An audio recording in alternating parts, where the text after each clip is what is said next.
ಎಲ್ಲರಿಗೂ ನಮಸ್ತೆ. ನಾನು ನನ್ನ ಹೆಂಡತಿ ನನ್ನ ಮಕ್ಕಳು ಅಂತೇಳಿ ಸಂತೆಗೆ ಅಂತೇಳಿ ಹೊರಟ್ವಿ. ಕಾರ್ ಹತ್ತಿ ಕಾರಲ್ಲೇನೋ ಕೂತ್ವಿ. ಆದರೆ ಕಾರ್ ನೋಡ್ತೀವಿ ಯಾಕೋ ಸ್ವಲ್ಪ ಬ್ಯಾಟ್ರಿ ಪ್ರಾಬ್ಲಮ್ ಆಗಿರೋ ಥರ ಇತ್ತು. ಗ್ಯಾರೇಜ್ನವ್ರಿಗೆ ಫೋನ್ ಮಾಡಿ ಕೇಳಿದ್ರೆ ಬ್ಯಾಟ್ರಿ ಸ್ವಲ್ಪ ವೀಕ್ ಇದೆ, ತೊಗೊಬನ್ನಿ ಅಂತ ಅಂದರು. ನಾನು ನನ್ನ ಬೈಕಲ್ಲಿ ಎತ್ಕೊಂಡು ಫ್ಯಾಮಿಲಿ ಜೊತೆಗೆ ಸಂತೆಗೆ ಅಂತೇಳಿ ಹೊರಟೆ. ಆದರೂ ಹೋಗೋ ದಾರಿಲಿ ಬ್ಯಾಟ್ರಿ ಬೇರೆ ಕೊಟ್ಟೋಗ್ಬೇಕಿತ್ತು. ಸೀದಾ ಗ್ಯಾರೇಜಿಗೆ ಹೋಗಿ ಅಲ್ಲಿಂದ ಸಂತೆಗೆ ಅಂತೇಳಿ ಹೋದ್ವಿ. ಸಂತೆ ನೋಡಿದ್ರೆ ಯಾವಾಗಲೂ ರಶ್ ಇರೋ ಥರನೇ ಇವಾಗಲೂ ಕಾಣಿಸ್ತಾ ಇತ್ತು. ಆದರೂ ರಶ್ಶು ಆಗೇ ಇತ್ತು. ತುಂಬ ರಶ್ ಇರೋ ಕಾರಣ ನಾವು ರೆಗ್ಯುಲರ್ ಎಲ್ಲಿ ಹೋಗ್ತೀವೋ ಅಲ್ಲಿ ತರಕಾರಿ ತೊಗೊಳ್ಳೋಣ ಅಂತ ಹೋದ್ವಿ. ತರಕಾರಿ ತೊಗೊಂಡ್ವಿ. ಆಮೇಲೆ ಸೊಪ್ಪು ತಿಂದೆ ತುಂಬ ದಿನ ಆಯಿತು ಅಂತೇಳಿ ಸೊಪ್ಪು ತೊಗೊಂಡ್ವಿ. ಸೀದಾ ಅಲ್ಲಿಂದ ಹೂವು ಹಣ್ಣು ತೊಗೊಂಡು ಸೀದಾ ಬ್ಯಾಗ್ ಇಟ್ಕೊಂಡು ಮನೆ ಕಡೆ ಹೊರಟ್ವಿ.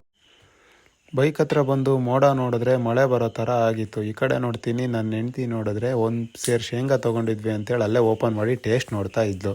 ಸರಿ ಆಯಿತು, ಹೋಗೋ ದಾರಿಲಿ ಇನ್ನೇನು ಗೋಬಿ ತಿನ್ಕೊಂಡು ಹೋಗೋಣ ಅಂತೇಳಿ ಗೋಬಿ ಅಂಗಡಿಗೆ ಹೋಗಿ ಒಂದು 3 ಹಾಫ್ ಗೋಬಿ ತೊಗೊಂಡು ಗೋಬಿ ತಿನ್ಕೊಂಡು ಅಲ್ಲಿಂದ ಸೀದಾ ಮತ್ತೆ ಮನೆ ಕಡೆ ಹೊರಟ್ವಿ. ಮನೆಗೆ ಬರೋಷ್ಟೊತ್ತಿಗೆ ಆಲ್ರೆಡಿ ಕತ್ಲಾಗಿತ್ತು. ಸೀದಾ ಮನೆಗೆ ಬಂದು ಒಂದು ಲೋಟ ಕಾಫಿ ಕುಡಿದು ನನ್ನ ಹೆಂಡತಿ ಪೂಜೆ ಮಾಡೋದು, ನಾನು ವಿಡಿಯೋ ಎಡಿಟ್ ಮಾಡ್ತಾ ಕೂತೆ. Okay, Please follow Bujukanti.